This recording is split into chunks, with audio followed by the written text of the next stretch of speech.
Con el paso del tiempo, algunos objetos nos permiten reconstruir capítulos enteros de la historia. A su estudio e investigación se ha dedicado una rama de la ciencia cuyo objetivo es clarificar nuestro pasado. Sin embargo, algunos objetos parecen haber nacido más allá del concepto del tiempo, inmunes a los efectos de su transcurrir, indiferentes a los caprichos de la moda. Infrecuentes por aunar funcionalidad y belleza, son producto de la intuición y de la creatividad de mentes geniales. A esta categoría pertenece la protagonista de nuestro documental, nacida entre los escombros de una guerra y convertida en un mito intemporal. Es uno de los objetos que más familiares nos resultan, con sus líneas mórbidas y simples y su perfecta funcionalidad.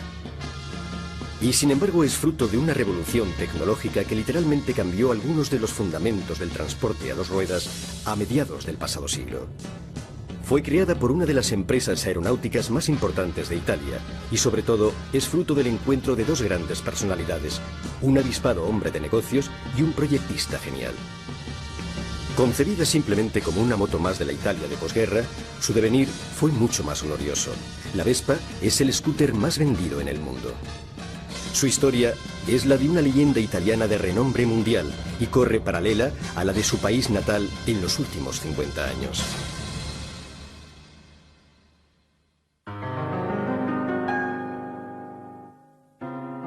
...1946... Acabada la Segunda Guerra Mundial, Italia es un país destruido. Como en otras muchas naciones involucradas en el conflicto, sus ciudades han quedado reducidas a escombros. La contienda, con su fuerte demanda de recursos materiales y humanos, lo ha acaparado todo, dejando tras de sí una población estancada. Faltan los bienes de primera necesidad. Escasea el trabajo, por todas partes hay carestía y desolación. La economía está en manos del mercado negro.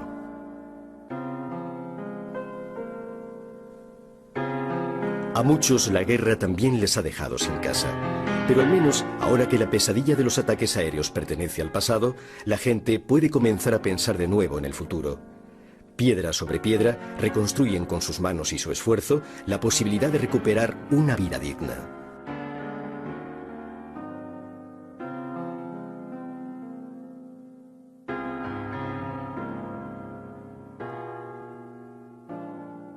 En las capitales de toda Europa se trabaja intensamente en el restablecimiento de las vías de comunicación, se inauguran nuevos aeropuertos y se relanza la aviación civil.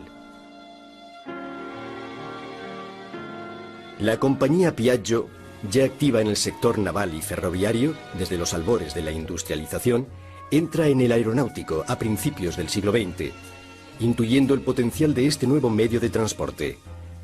En Liguria y en Toscana, las factorías de Piaggio responden al instante a las demandas del mercado bélico con la creación del aeroplano P-108, un cuatrimotor de 26 metros de envergadura y con la construcción de potentes motores radiales.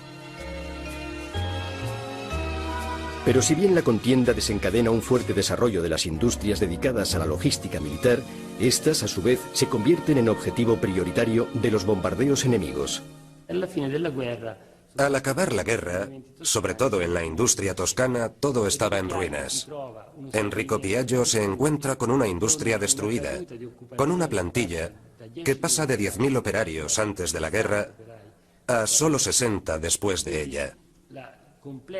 Por tanto, hablamos de una completa destrucción, no solo de los productos, sino de las instalaciones. Y eso es toda una tragedia para cualquier empresa.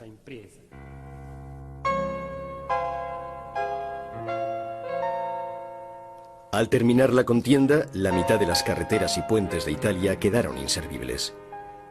El problema del transporte se convierte entonces en uno de los más urgentes a la hora de relanzar la economía, no solo a escala nacional, sino también a nivel local. Se reestablecen las líneas de tranvía y los servicios públicos urbanos para que la gente pueda retomar sus trabajos. El sector industrial sufre una escasez total de materias primas. Por eso se recurre a la chatarra que la guerra ha dejado, por ejemplo, en los extensos cementerios de aviones militares, cuyas piezas son incluso desguazadas a hachazos. Se funden partes de la carlinga y de las alas en hornos diseñados a tal fin, para obtener así aluminio y otros metales necesarios para la reconstrucción del país.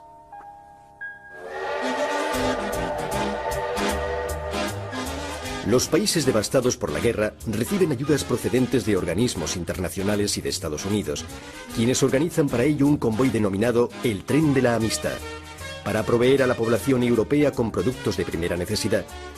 Se desarrolla una campaña de solidaridad a lo largo y ancho de Estados Unidos con el fin de socorrer a las gentes del otro lado del océano.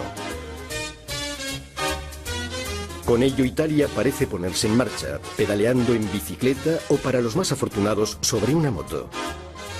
Sin embargo, la mayoría sufre la falta de vehículos a precios accesibles y las carencias de un sistema público de transportes que en esos momentos resulta del todo insuficiente. En este contexto social, Enrico Piaggio va madurando la idea de lanzar un producto totalmente innovador. Cuando Enrico Piaggio cambia totalmente la producción, pasando de fabricar aviones con una envergadura de alas de 26 metros a producir un vehículo de 1,5 metros de largo, está claro que realiza una profunda transformación empresarial. Él sostenía que era necesario que los empresarios contribuyeran a que el país volviese a la normalidad, que contribuyeran a esta reconstrucción en el sentido social y no solo en el económico. Y, por tanto, alcanzar unas cifras de producción no era el único objetivo de la empresa. Enrico Piaggio confía la realización de este nuevo producto a uno de sus mejores hombres, Corradino d'Ascanio, un eminente diseñador aeronáutico que en 1930 había conseguido hacer volar el primer helicóptero italiano, tal y como él contaba en una de sus pocas entrevistas. Le mie esperienze aeronautiche rimontano già quando ero bambino, che mi dilettavo di fare modelli, eccetera. Siccome tutta l'aviazione, l'industria aeronautica languiva, io pensai che la cosa importante era realizzare l'elicottero a cui avevo pensato sempre. Riuscii a fare questo elicottero pilotato dal allora maggiore Nell, ha battuto i primi record mondiali di lunghezza, durata e distanza. El helicóptero de d'Ascanio voló durante casi 9 minutos, alcanzando una altura de 18 metros y cubriendo una distancia de algo menos de 2 kilómetros. Volar es la gran pasión de d'Ascanio. En 1931 inventa el helicóptero coaxial, una innovación revolucionaria en la tecnología aeronáutica, pero su genio inventivo no conoce límites. Appena passato il cataclisma della guerra, il dottor Piaggio mi ha incaricato di studiare un veicolo semplice, economico, di facile costruzione, alla portata di tutti, e naturalmente io all'idea di progettare un oggetto nuovo mi sono entusiasmato moltissimo. Era un inventore di tutto. Inventó de todo. De todo. Y si había que construir algo o mejorarlo, él lo inventaba. Cuando me rompí el brazo y no podía escribir, él me hizo un cabestrillo de madera con ruedas para que pudiera mover el hombro y con un muelle que sostenía un lápiz para que pudiera escribir. Yo quería librarme de ir a la escuela unos días, pero por desgracia podía hacerlo todo sin ningún problema. Pero como nos cuentan sus nietas, la invención de la Vespa no es sino uno más de entre los muchos y ocurrentes inventos de su abuelo. A él no le gustaba la moto como medio de transporte. A él le gustaban los coches, además de volar. Nunca presumió de las Vespas. Nunca nos llevó a dar una vuelta en ella. Nos llevaba en coche. Con el Vespa 400, que era un cochecito.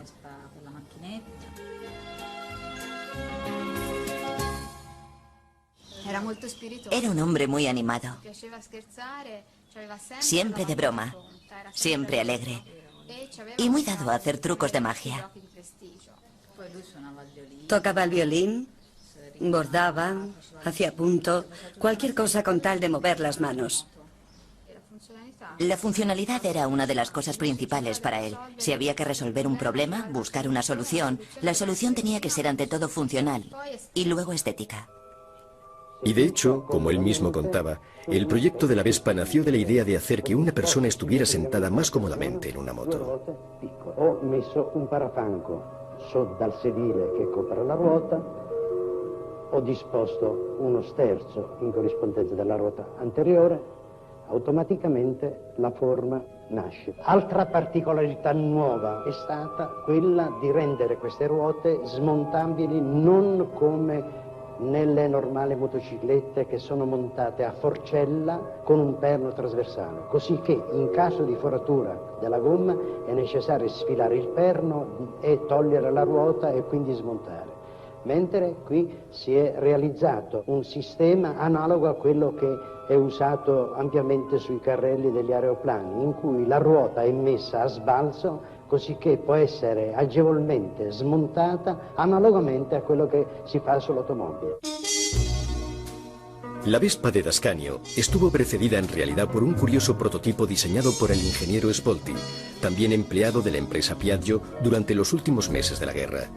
Los operarios que construyeron aquel aparato lo bautizaron jocosamente como Pato Donald. Enrico Piaggio queda impresionado ante la idea de aquella pequeña moto carenada, pero no le gusta el acabado y le pide al ingeniero Dascanio el desarrollo del proyecto. En poco tiempo, Corradino Dascanio diseña un vehículo de formas sencillas y redondeadas con unas características técnicas algo revolucionarias, no solo con respecto al modelo Pato Donald, sino también con respecto a todas las motos que se habían fabricado hasta entonces.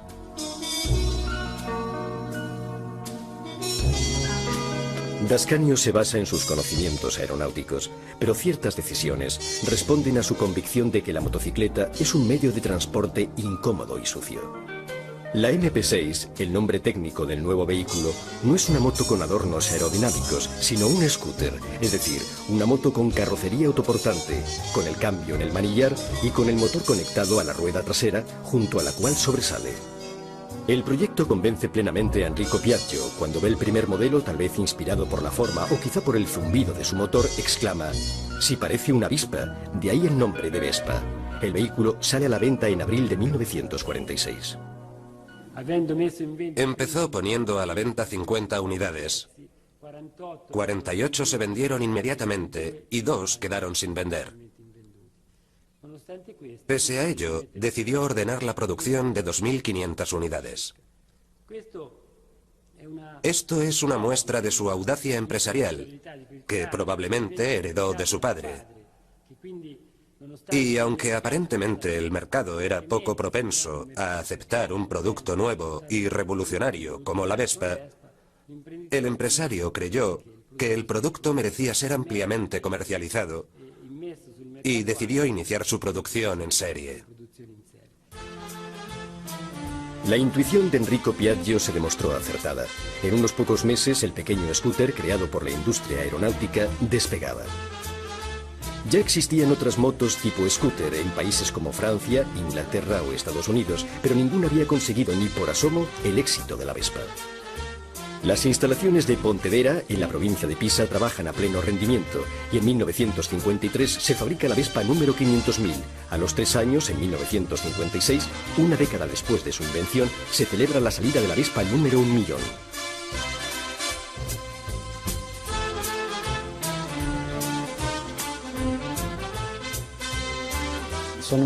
Quizá estas cifras no resulten hoy tan impresionantes, pero entonces eran realmente unas cifras monstruosas.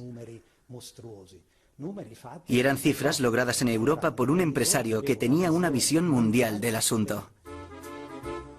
A principios de la década de los 50, Piaggio inicia la creación de franquicias para distribuir su producto de forma más extensa, llegando a otros países. Recuerdo que en el 61, cuando empecé a trabajar para Piaggio, la empresa ya tenía 6 divisiones en el extranjero y Europa había sido invadida por este producto inmediatamente. Había plantas de producción en España, Francia, Bélgica, Inglaterra, Alemania y luego fuera de Europa, en Brasil. Y al año siguiente en la India, con un éxito sin fronteras, se podría decir. Tal y como Piaggio deseaba, la Vespa se convirtió en un vehículo al alcance de todos. Se usa para ir al trabajo y gracias a su carrocería que protege las piernas y esconde el motor, quien la conduce no se mancha ni siquiera transitando por caminos de tierra. La pueden llevar incluso las mujeres en una época en la que están adquiriendo un papel cada vez más activo en la sociedad. Pero también representa una nueva forma de evasión, en un mundo que finalmente ha dejado atrás la guerra. Con la Vespa es posible viajar los domingos a lugares de asueto y así desconectar de toda una semana de trabajo.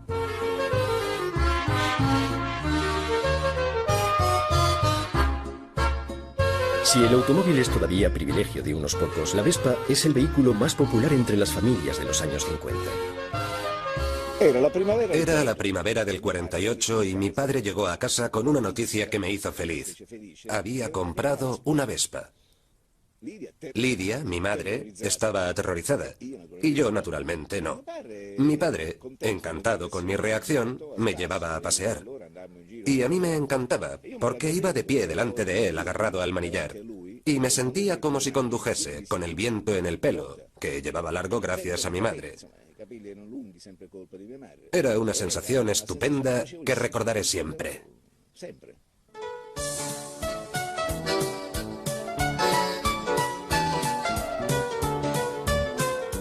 Ya desde los primeros años, el producto se adapta para responder a las diversas demandas del mercado y para combatir la fuerte competencia de la Lambretta, un scooter fabricado por la empresa Innocenti, situada a orillas del río Lambro. Y lo más importante es que se ofrece la posibilidad de financiar su compra a plazos. Ello es una absoluta novedad, que convierte a este medio de transporte en algo asequible para aquellos cuyos ingresos dependen de pequeños negocios. Recuerdo ver pasar a los hombres en Vespas con un remolque detrás. Vendían cosas que ya no existen, que pertenecían a una Italia remota, rural, casi pasoliniana. Por ejemplo, en esta región las ranas eran un manjar. Recuerdo a un hombre que las vendía. Pasaba vendiendo ranas y las llevaba en un remolque sujeto a su Vespa. La motocicleta de Piaggio se convierte rápidamente en un símbolo de libertad y entra en la vida de las personas sin distinción de clase o edad. Es también la protagonista de los cómics de Giacobetti, el famoso y entonces jovencísimo dibujante italiano. Pero su fama como producto del diseño italiano, reconocida y consolidada en la actualidad, proviene sobre todo del cine.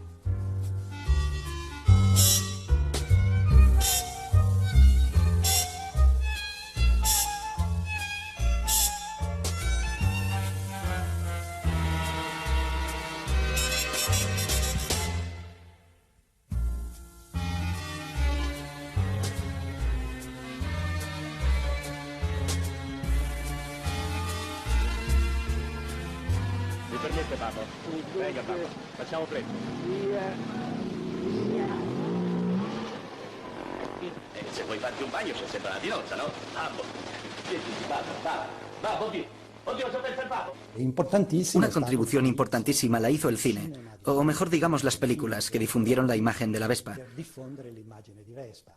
En parte se debió a la política publicitaria de Piaggio, que contrató para esa labor a una agencia afincada en Roma, y por otra parte fue por los propios directores, especialmente los americanos, que la veían como el vehículo típicamente italiano.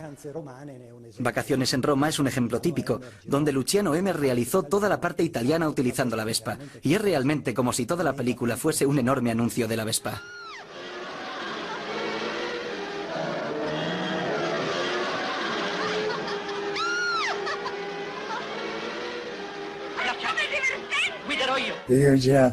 Rodé todos los exteriores de vacaciones en Roma con Audrey Hepburn y Gregory Peck.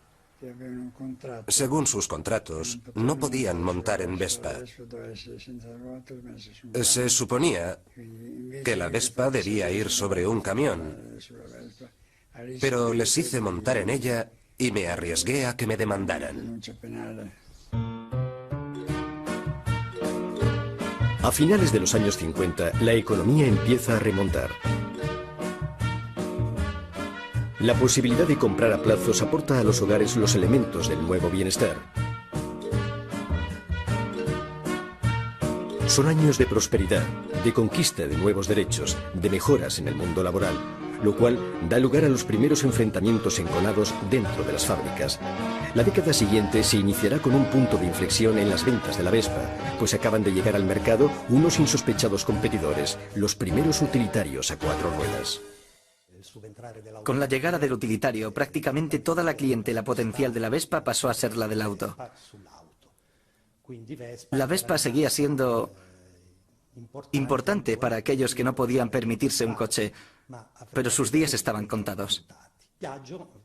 Piaggio tomó la valerosa decisión de dirigirse a los jóvenes. Entonces, para rejuvenecer el producto, había que cambiar la estrategia de comunicación, claro. Pero también había que hacer algún cambio en el producto. El más importante, aunque ahora resulte raro, fue el que se hizo con el color. Hasta entonces las Vespas habían sido grises, gris verdoso, gris claro, gris más oscuro. Se había experimentado con todos los tonos posibles de gris. Piaggio tuvo el valor de empezar a hacerlas rojas, blancas, y obtuvo una respuesta inmediata por parte del público. El producto, de un modo efectivo, había cambiado de aspecto. Cambia el modo de presentar el producto, con la complicidad de la televisión que comienza a imponer su propio lenguaje. Se renuevan los modelos, incluso en las gamas más tradicionales y populares como la GS. Salen al mercado modelos más originales y atrevidos como la 90 Super Sprint, hoy una de las más codiciadas por los coleccionistas. En 1963 se fabrica la primera de 50 centímetros cúbicos, para la que no se exige carnet de conducir, sino tan solo haber cumplido los 14 años. Tiene un gran éxito entre los jóvenes. Vespa 50. Senza targa, senza patente.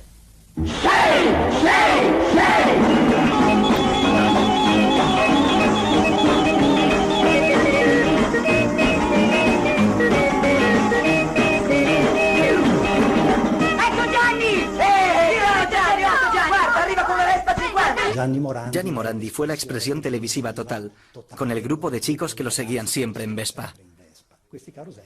Este programa tuvo un éxito notable y ayudó a la marca a librarse de lo que parecía el comienzo de su caída.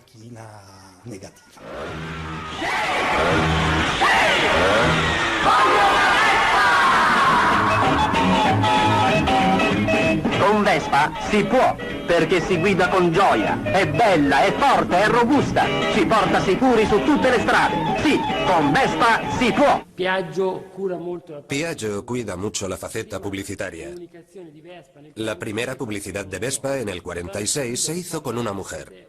La mujer que conduce la Vespa es una mujer que trabaja. El 46 fue el primer año en que las mujeres votaron en Italia. Y por tanto, era un mensaje, como diría, que anticipaba mucho aquella emancipación femenina y señalaba a los valores que estaban detrás de esos elementos de emancipación. Y en efecto, entre las indicaciones que Piaggio le dio a D'Ascanio durante la fase de diseño, figuraba que debía ser también un vehículo apto para las mujeres. D'Ascanio, que no era un apasionado de las motos, no tuvo dificultad en satisfacer dicha demanda. De hecho, durante años, las campañas publicitarias estuvieron dirigidas indirectamente a las mujeres. El hombre compra la Vespa porque a las mujeres les gusta la Vespa. Pero la imagen de una mujer sobre una Vespa sigue siendo sobre todo un reclamo publicitario.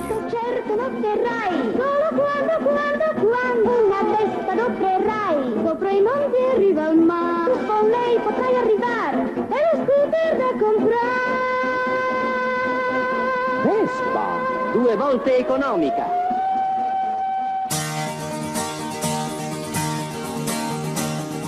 Entonces llega 1968 y todo cambia. Se persiguen nuevos valores, hay un rechazo acentuado del pasado. Es una revolución social instigada por la propia juventud. A la Vespa, que entonces ya llevaba en escena 20 años, podría avecinársele una crisis fatal. Fue un momento en el que al hacer la publicidad no era fácil identificar los filones a explotar para dar credibilidad al mensaje ante cualquier tipo de público. Y aquí debo decir que la agencia publicitaria de aquel momento, la líder, tuvo un gran golpe de imaginación, digámoslo así, con aquella campaña publicitaria "Quien Vespa come manzanas". Ci risiamo.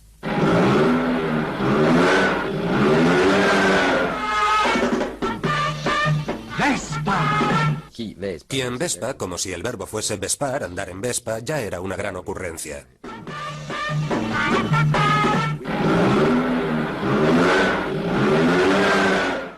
Y como se trataba de la imagen de una manzana mordida, en referencia al pecado original, a la tentación de Eva, sin obviedad, con esa pequeña alusión sexual se refería al sentimiento de independencia y al anticonformismo.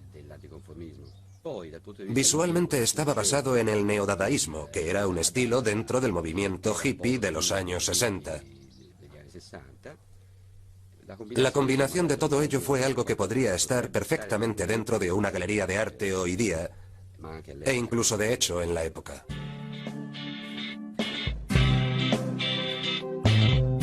Y es que la Vespa, además de no quedarse trasnochada, mantiene una línea inconfundible, diseñada en la ya temporalmente alejada posguerra, y se convierte en un objeto de culto que se presta a las más diversas interpretaciones estéticas. Es la exaltación de un diseño tan moderno que ya había estimulado la creatividad de dibujantes y publicistas de finales de los 40 y que hoy sigue inspirando la expresión artística.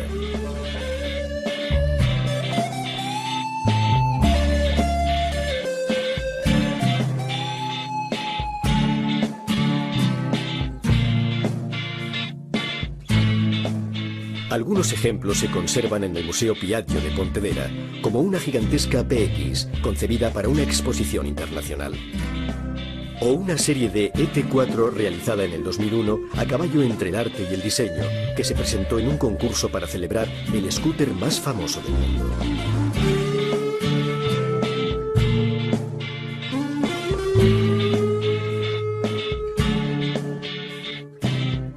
Uno de los artistas legendarios de la Vespa nos explica la particularidad de esta forma legendaria.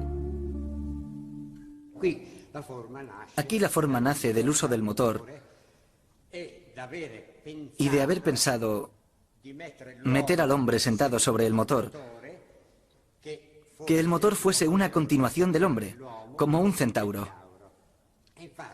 Si nos fijamos en un aparcamiento de motos, con Suzukis, Hondas, modelos orientales y las Vespas, veremos que reflejan sus respectivas culturas formales. Los faros son rasgados, como los ojos orientales, y sin embargo en la Vespa son redondos. Aquellas pertenecen a la cultura samurái, y estas pertenecen a la cultura griega, a la cultura clásica. Modificando la forma de la clásica PX y jugando con la transparencia del alabastro, Trafelli realiza en el 2003 su Vespa mitológica.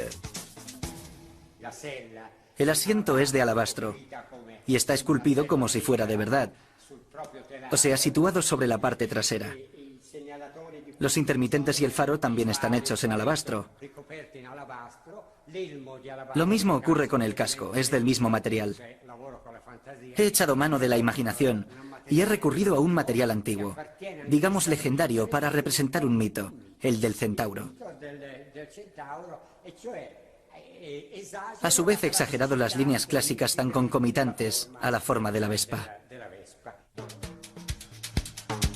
Lo scudetto del più popolare scooter del mondo è diventato l'emblema di vastissime corporazioni di uomini e di donne associati dall'affetto per il loro veicolo. Disegnano a schiere quell'emblema sulle piazze d'Italia e dell'estero quando fanno i loro raduni.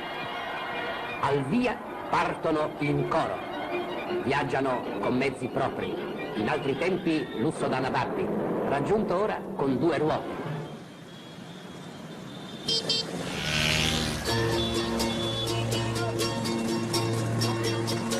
Una de las características que acompañaron a la Vespa desde el principio fue su poder de convocatoria. Para todos, esta moto era un símbolo de libertad y de evasión, en una época en la que era el único medio de transporte que permitía cubrir distancias largas en un país que se estaba recuperando de los desastres de la guerra.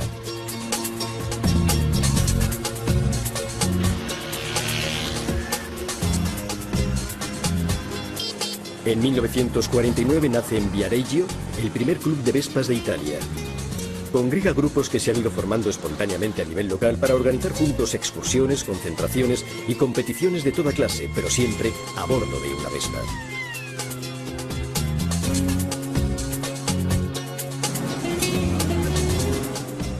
Con los años se ha mantenido intacta esta tendencia de los amantes de la Vespa a asociarse y compartir su pasión común, y continúa siendo un reclamo para sus aficionados, que vienen desde todos los rincones del planeta a sumarse a estos encuentros. Es el caso de Eurovespa, la concentración más famosa en Europa. Eurovespa comenzó en 1955 en San Remo. Es una cita a la que acude gente de las principales capitales europeas y se celebra siempre en el mismo sitio, en su única sede. La Europa de la Vespa nació antes que la Europa política. En Eurovespa, la pasión por este scooter se manifiesta de formas diferentes y allí se encuentran en torno al mismo objeto de deseo las personas más diversas.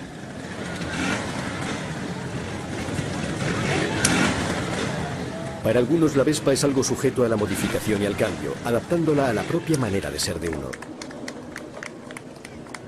Así nos explican su pasión algunos de los muchos amantes anónimos de la Vespa. Esta es una Vespa PX 150 de 1981. Lo primero que hice fue modificarla para darle un toque más personalizado. Como las que se ven por ahí son todas muy parecidas, yo quise una hecha a mi gusto. Además, a la hora de realizar las acrobacias hace falta una Vespa distinta. Mi primera Vespa la tuve a los 14 años. Quedábamos los viernes en Florencia, en una callejuela, para ver quién lo hacía mejor, quién aguantaba más con una sola rueda.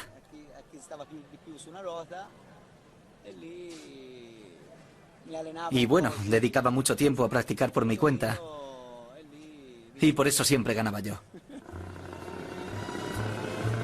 Pero hay también aficionados veteranos que aún conservan la moto de su adolescencia, con el mismo cariño con el que rememoran los recuerdos de aquella edad, como por ejemplo la señora Charrier. Cuando era adolescente, claro que tenía un scooter, una Vespa. Yo vivía en las montañas y para costearme la gasolina iba a coger caracoles los días de lluvia. A los 18 años vendí el scooter y me compré el utilitario Vespa 400. Yo vivía en la Alta Saboya y era la primera vez que veían un modelo así. Fue todo un acontecimiento. Todos querían subir a mi minúsculo automóvil. Y además, gracias a eso conocí a mi marido. 50 años después, el matrimonio Charrier sigue compartiendo esta pasión. Juntos recorren Europa para encontrarse con otros amantes de las Vespas y disfrutar de este ambiente festivo.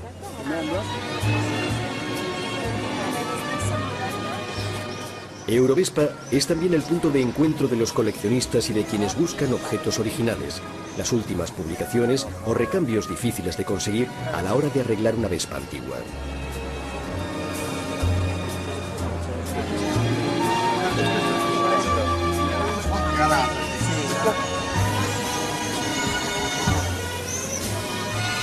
Precisamente algunas personas se dedican a recuperar partes en desuso y descatalogadas por la Piaggio y han comenzado a vender piezas de recambio originales para satisfacer las exigencias y caprichos de coleccionistas de cualquier parte del mundo.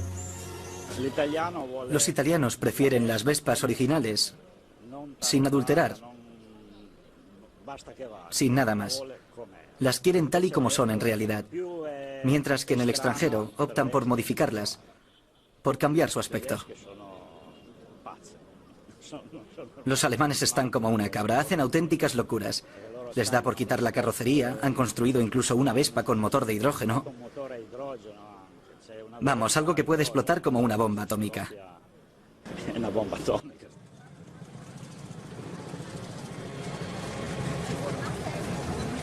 Los coleccionistas de Vespas son gente variopinta y algo fanática. Pero lo que más llama la atención en estas concentraciones es la extraordinaria variedad de modelos que se han ido produciendo en 60 años. Como nos explica su orgulloso propietario, existe incluso un rarísimo ejemplar de Vespa de guerra, dotado de un cañón de 75 milímetros. Fabricada en Francia, en la factoría de Fourchambault, fue utilizada por el ejército francés durante la guerra de Argelia. Cada aficionado tiene una historia que contar, un recuerdo personal de cómo comenzó todo. Un día me trajeron una vieja Vespa a mi taller para que le hiciera una puesta a punto. Ahí es donde comenzó mi afición, porque unas semanas después mi tío me vio con ella y me dijo: ¿por qué no te compras una Vespa? Yo también tengo una. Le contesté: vale, y si quieres incluso te compro la tuya. Así que me hice con 2 Vespas y a partir de ahí me compré una tercera, una cuarta y ahora ya veis, tengo una pasión exagerada por las motos antiguas. Mi pasión es sobre todo por las Vespas desde pequeño. Recuerdo cuando mi abuela me daba una vuelta con su Vespa. Luego me enamoré de la de 3 ruedas, la Vespa modelo AP. Y es un pequeño sueño que pude cumplir el año pasado. Me divierto muchísimo porque no es solo cosa mía, sino que lo comparto con mis amigos. Vamos a muchos encuentros de Vespas AP que se llaman precisamente aperitivos. Nos divertimos bastante. Brigitte Bardot viajó en esta moto. Mientras rodaba una película en Capri, se vio asediada por los fotógrafos, que en aquel entonces ya se llamaban paparazzi. En un momento determinado consiguió salir montada en esta moto y escapar de los fotógrafos. El conductor de la misma, su taxista particular, la llevó hasta su casa dejándola en el garaje. Y de ahí se fue a otra parte. Hace 7 años tuve la oportunidad de ponerme en contacto con la actriz francesa, mandándole la información que atestiguaba este hecho. Le gustó tanto que me respondió felicitándome por ello y diciéndome que vendría a San Marino exclusivamente para revivir esa anécdota de su juventud.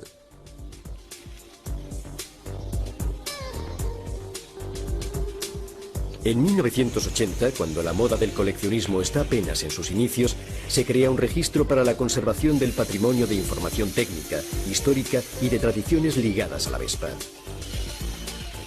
Es uno de los primeros registros exclusivos para la marca de las 2 ruedas. En él se pueden inscribir los modelos fabricados por Piaggio entre 1946 y 1976, siempre bajo la aprobación de una comisión de homologación que certifique el nivel de calidad de su restauración. Un paso importante para conservar de manera más íntegra modelos que forman parte de la historia italiana. Cuando salió la Vespa Primavera, yo tenía 16 años. Era una moto completamente distinta. Se convirtió enseguida en una moda, en un símbolo de reconocimiento, de pertenencia, un estilo. No era tan pesada, tan culona como los modelos anteriores. Parecía más bien esbelta, una chica atractiva. Durante varios años organizamos en Turín carreras de Vespas Primavera. Tenían lugar en un viejo circuito de karts y aplicábamos las normas de las 24 horas de Le Mans, que para nosotros era francamente una prueba mítica. Los equipos los componían 2 personas.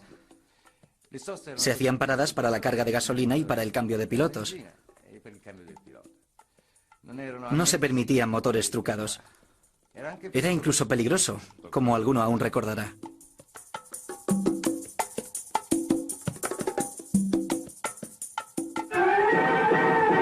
Questa concorrente viene da lontano. La parigina Odette Narcy è già al suo secondo giro, una veterana.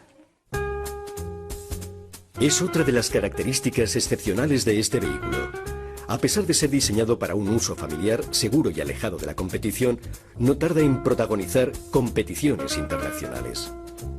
Sus primeros pilotos eran jóvenes entusiastas, deseosos únicamente de correr, como Giuseppe Cau, uno de los mayores protagonistas de aquella época de carreras. Empecé a correr en el 46, en la carrera de Roma-Ostia, en la de Monte Mario, de Rocca di Papa, de la Merluccia, del circuito de Caracalla. Gané en todas ellas. Era un chavalillo, pesaba 42 kilos. Un día, Enrico Piaggio se enteró de todas estas victorias y dijo: hay que mandar a este chico a Pontedera para que se ejercite con motos de carreras. Él me consideraba un buen piloto, así que en 1948 me trasladé a aquella localidad. La experiencia en carreras se traducía luego en mejoras fundamentales en la fabricación de modelos. Los pilotos de Pontedera eran a su vez los mejores experimentadores de la empresa Piaggio. Durante las pruebas solíamos caer enfermos. Sinusitis, dolor de garganta, anginas, etc. Por eso se me ocurrió esa máscara que no se empañaba y que estaba hecha incluso con partes de la Vespa. El aire entraba y circulaba por los lados, de modo que no se producía vaho. Cuando Dascanio vio el artilugio en cuestión, me dijo: ¿por qué no lo patentas? Contesté: ingeniero, es solo una idea. Pero hombre, basta con la idea, me dijo. En aquella época nace también el equipo acrobático de la Piaggio, del cual forma parte naturalmente Giuseppe Cao, ágil y de poco peso. Empezamos a hacer exhibiciones acrobáticas. Recorrimos toda Europa. Yo me sentaba en la parte delantera con los brazos extendidos, así, yo siempre delante. El resto iban alineados detrás de mí y otros 2 o 3 en perpendicular. Ecco l'emblema della motorizzazione, avanzare anche quando si retrocede. Ecco una soluzione per le domeniche al mare con famiglia numerosa. Sfruttano al massimo la portata della macchina. Ma che sagoma di incontro, sono i volontari della contraddizione.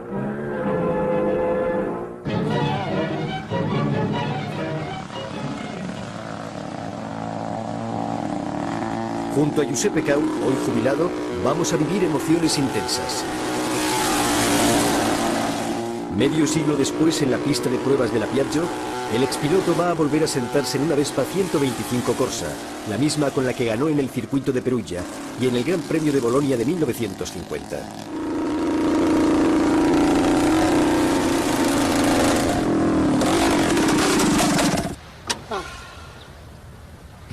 ¡Qué alegría! 56 años después, de nuevo montado en esta moto. Ha sido algo precioso, realmente bonito. Las ansias de batir los récords de velocidad se contagian también a la Piaggio de aquellos años. Este pequeño bólido de 125 centímetros cúbicos, llamado Vespa Siluro, conquista en 1951, durante la carrera Roma-Ostia, el récord mundial de carrera en línea, con una velocidad media de 171 kilómetros por hora. Un año antes, otro bólido Piaggio, con carenado de metal y de la misma cilindrada, había conquistado 17 récords mundiales en el circuito de Montlhéry.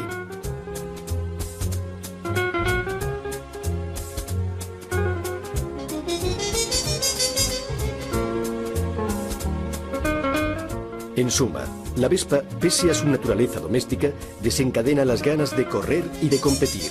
Pero no solo eso, se puede afirmar que también es un derroche de fantasía y un deseo de llevar a cabo empresas singulares, de hacerse notar. Ya desde los primeros años se prodigan diversos eventos multitudinarios, desfiles, gincanas, récords extravagantes. Un estudiante francés consigue atravesar el Canal de la Mancha desde Calais a Dover montado en una Vespa. En España se bate el récord de mayor carga, 19 personas y un perro.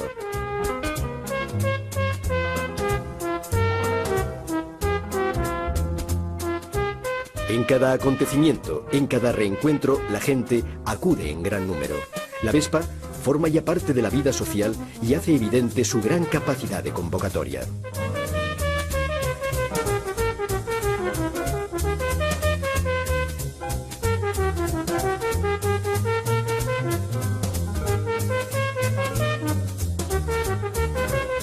Pero están también los que prefieren su faceta más individual. Para ellos, la Vespa es una fiel compañera con la que alcanzar en solitario metas lejanas, cubrir itinerarios extremos, marcando las etapas recorridas sobre el propio vehículo como se hace en los mapas.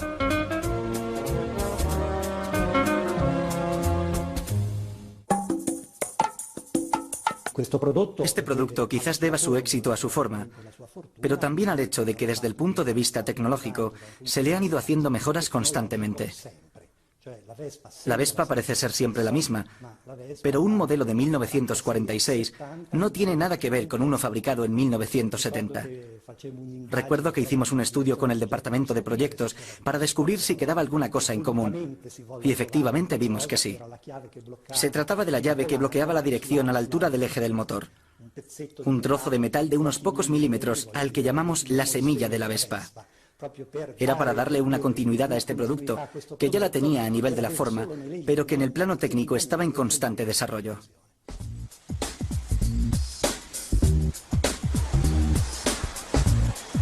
Es este uno de los secretos de la Vespa. Con los años ha logrado renovarse continuamente, pero sin hacerlo evidente por fuera. Estéticamente ha conservado su línea sencilla y elegante, el estilo que la ha hecho única ya desde el principio. Técnicamente no ha dejado de evolucionar, pero ha mantenido muchas de sus características originales. En 60 años se han producido casi 150 modelos diferentes y sigue siendo el único scooter en el mundo realizado en acero, con un monocasco sin chasis. La rueda delantera presenta todavía las mismas características y la tracción sobre la rueda trasera es directa. La posición del conductor sobre una Vespa sigue siendo más ergonómica que sobre cualquier otra moto tipo scooter. El modelo PX, para satisfacer a sus más fieles, sigue teniendo su cambio de 4 marchas en el manillar.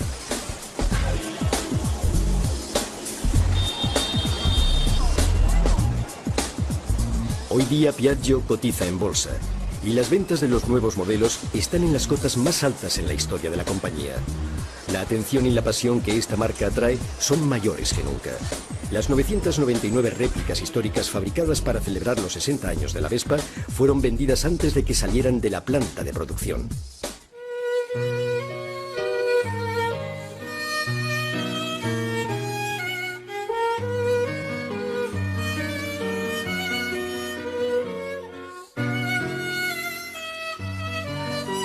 Para conservar este extraordinario patrimonio se creó el Museo Piaggio, junto a la factoría de Pontedera.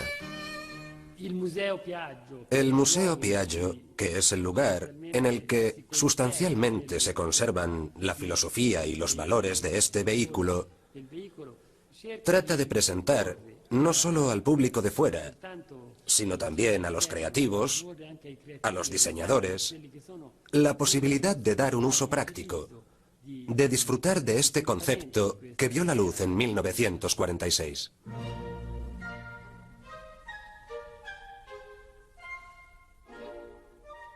La clave del éxito de la Vespa radica en el ocurrente ingenio de quienes la diseñaron y en la capacidad emprendedora de los que la divulgaron por el mundo.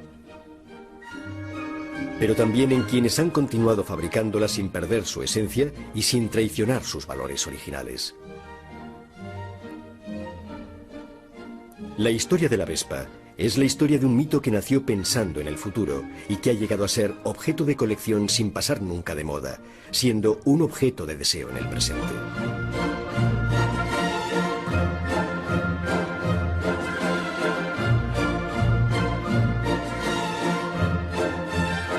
Los protagonistas de esta larga historia se hallan en el Museo de Pontedera, dedicado a Giovanni Alberto Agnelli, descendiente por línea materna de la dinastía Piaggio. Él fue el primero en comprender la valía de este patrimonio y la importancia de su conservación. Un patrimonio italiano que ha gozado de la aceptación mundial. La Vespa ha hecho historia porque no ha colonizado otros países. El Ford T era ideal para países que no tenían el nivel económico de Estados Unidos, porque era más familiar, más accesible. Los americanos importaron un modelo diferente y siguieron exportando el suyo. La Vespa, por el contrario, no se ha exportado. Más bien ha sido que la Piaggio se ha asociado con otras compañías extranjeras y ha mantenido una imagen, a fin de cuentas, probablemente coherente con el espíritu italiano.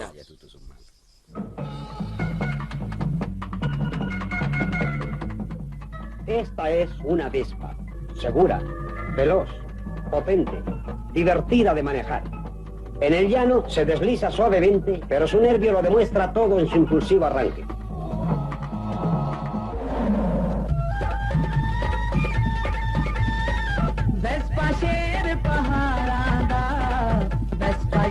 La Vespa, en definitiva, es un producto típicamente italiano que ha sabido responder a las exigencias del mercado, asumiendo en cada momento y lugar formas y funciones diferentes.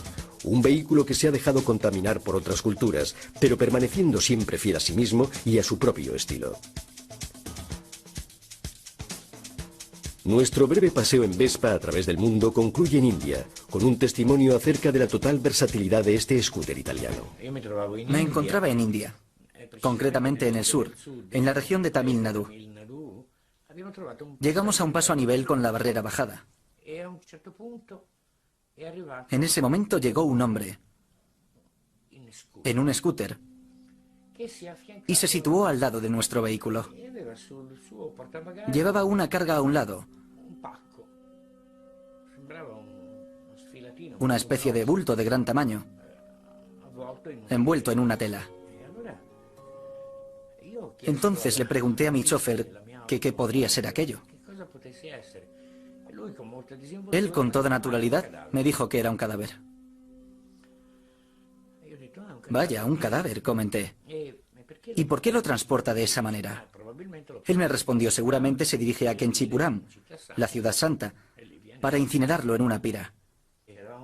En ese momento se estaban dando dos situaciones bien distintas.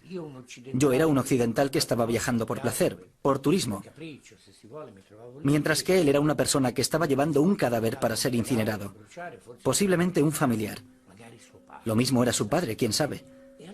Y entonces me entró esa... ¿cómo decirlo? Esa necesidad de establecer un mínimo de contacto humano. Lo que le dije quizá fuera la cosa más banal, digamos estúpida, que uno podría decir en aquel contexto. Me dirigí a él en inglés diciéndole, yo soy italiano. Mi comentario obviamente no suscitó en él ningún tipo de reacción.